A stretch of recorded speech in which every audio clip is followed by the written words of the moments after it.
icon on the YouTube app and never miss an update from Shimaru. Press the bell icon on the YouTube app and never miss an update from Shimaru. سیدنا ابو Bakr صدیق رضی اللہ تعالیٰ عنہ نے اسلام قبول کیا اور کلمہ پڑھا، اس دن ان کے پاس 40,000 درہم تھے۔ میں یہ کہہ رہا تھا کہ اسلام قربانی سے پھیلا ہے، نمازوں سے نہیں پھیلا، روزوں سے نہیں پھیلا، حج سے نہیں پھیلا۔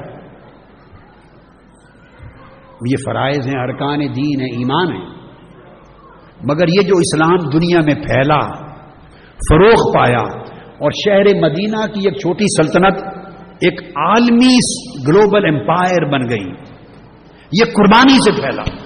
کتنی قربانی؟ 3 چیزوں کی قربانی، جان کی قربانی دی، مال کی قربانی دی اور گھر بار کی، وطن کی قربانی دی۔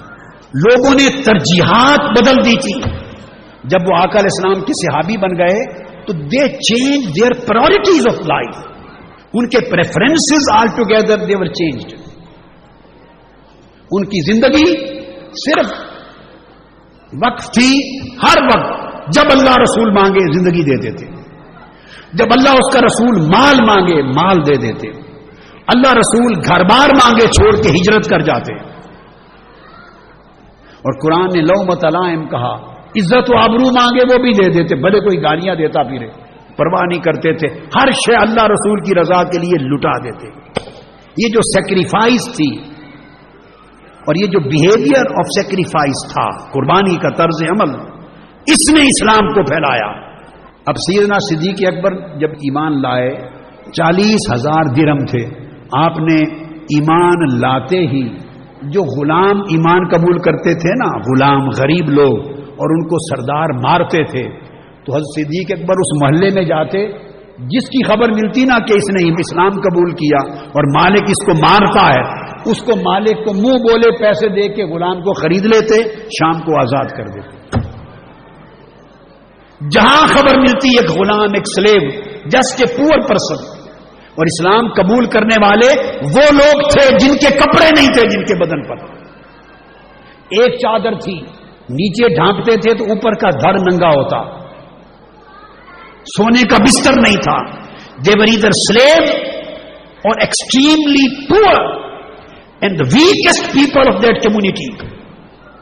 They were accepting Islam and embracing Islam. اور ان کے مالک طاقتور لوگ ان کو مارتے تھے، آگ میں، انگاروں میں، پتھروں میں، کوڑوں سے۔ سیدنا ابو بکر صدیق محلوں میں چکر لگاتے، جہاں خبر ملتی کہ غلام پہ کوڑے مارے جا رہے ہیں، مالک سے کہتے کتنے کا بیچنا ہے، تو وہ تو دیور مین of money, they were ورشیپرز of money, ان کو تو پیسہ چاہیے، وہ منہ مانگی بڑی قیمت بولتا، ابو بکر صدیق اسی وقت جیب سے نکال کے پیمنٹ کر دیتے، غلام کو لے کے آزاد کر دیتے۔ 40,000 پاؤنڈ سمجھ لیں، سارے کے سارے ابو بکر صدیق نے غلاموں کو آزاد کر کے خرچ کر دیے اور انہیں مصطفیٰ کی فوج بنا دیا، حضور کی بیسک آرمی بنا دی۔ جس پر آقا علیہ السلام نے یہاں ایک بات بڑی اہم ہے، جب وہ یہ کام کرنے لگے تو ایک روز سیدنا ابو بکر صدیق کے والد حضرت ابو قحافہ ابھی مسلمان نہیں ہوئے تھے، انہوں نے بلایا، امام ابن جریر روایت کرتے ہیں، کہا بیٹے ابو بکر، تم پیسے خرچ کر کے غریب اور کمزور لوگوں کو آزاد کرتے ہو، کل کو تمہارے اوپر کوئی مشکل بنے گی تو they want be able to support you, they can not become your defenders, your supporters, they are too much week,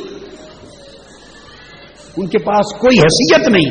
والد نے کہا تم نے اگر پیسے خرچی کرنے ہیں تو طاقتور لوگوں پر خرچ کرو تاکہ کل تمہارے کام آئیں اور تمہارے ڈیفینڈر بنے۔ باپ نے بیٹے سے کہا ایسے ماڑے ماڑے کمزوروں کو جو تمہیں کل سپورٹ ہی نہیں کر سکیں گے ان پہ خرچ کیے جا رہے ہو، کیا بات ہے؟ سیدنا صدیق اکبر نے اپنے والد کو جواب دیا، ابا جان آپ کا فلسفہ اچھا ہے، اپنی جگہ درست،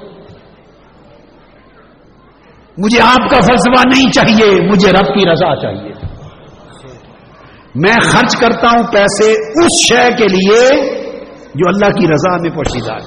تو آقا علیہ السلام نے ابو بکر صدیق رضی اللہ تعالیٰ عنہ کا اوائل وقت میں یہ عمل دیکھ کر ہمیشہ فرماتے تھے، ہمیشہ عمر پر آقا علیہ السلام فرماتے تھے، یہ آپ کے کلمات تھے، فرماتے تھے ما نفعنی مال احد قط ما نفعنی مال ابی بکر.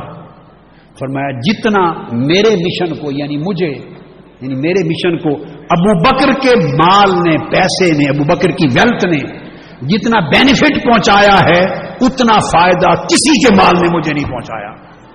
اور فرمایا ابو بکر نے میرے مشن کو سپورٹ کرنے کے لیے اتنا مال خرچ کیا ہے اور میری اتنی ہیلپ کی ہے کہ آقا نے فرمایا جس نے میری مدد کی میں نے سب کو بدلہ دے دیا ہے، چکا دیا ہے. I have paid back to ہم، سوائے ابو بکر کے اس کے اسلام پر احسانوں کا بدلہ قیامت کے دن جا کے اتاروں گا. اور اس میں جو سیکرٹ تھا وہ یہ تھا کہ سیدنا ابو بکر صدیق نے مال بے پناہ خرچ کیا اسلام کو طاقتور بنانے کے لیے.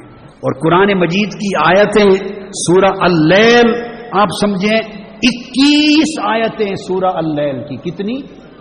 آیت نمبر 1 سے آیت نمبر 21 21 تک 21 ورسز آف سورہ اللیل.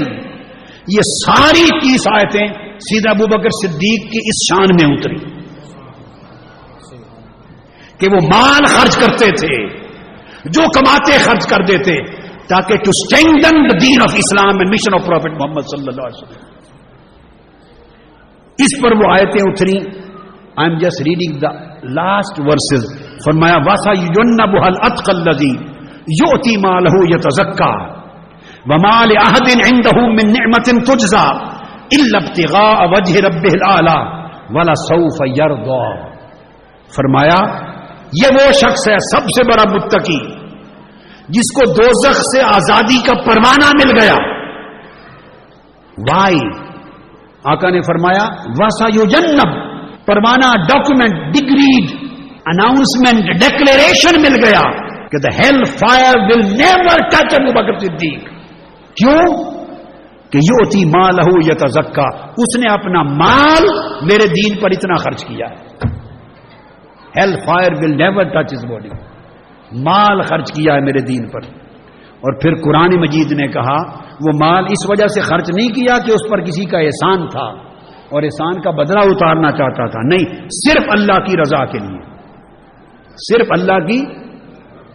اور آخری آیت ہے آف دس سورہ، فرمایا یہ ابو بکر میری رضا کے لیے، اللہ فرماتے ہیں مال خرچ کرتا رہا، سن لو وَلَسَوْفَ يَرْضَى، یقین جان لو کہ رب بتا رہا ہے کہ میں ابو بکر سے راضی ہو گیا. ابو بکر سے بولیے راضی ہو گیا. سب سے پہلے نئی ویڈیوز کو حاصل کرنے کے لیے شیخ الاسلام ڈاکٹر محمد طاہر القادری کے آفیشیل یوٹیوب چینل کو سبسکرائب کریں اور بیل آئیکن کلک کریں.